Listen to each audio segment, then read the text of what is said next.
Hi, welcome to Wingops tutorial on how to edit tables and filter them. These customization features are the same across the entire platform, whether you are in the Tasks, Components, ADSB, or other tabs.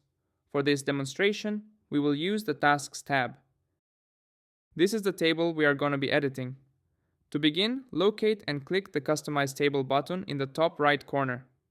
Here, you can select exactly which data points you want to display. To add a column, for example, component slots or recurring status, simply check the box next to the title. To remove a column, uncheck the box. You can also change the order of the columns.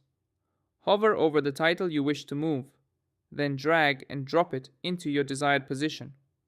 When you are finished, click Save to apply your changes. To adjust column width, simply drag the divider line in the header. Wingops automatically saves these preferences to your personal profile, ensuring your layout remains consistent even if you navigate away or log out. Since this view is unique to you, your changes will not affect other users.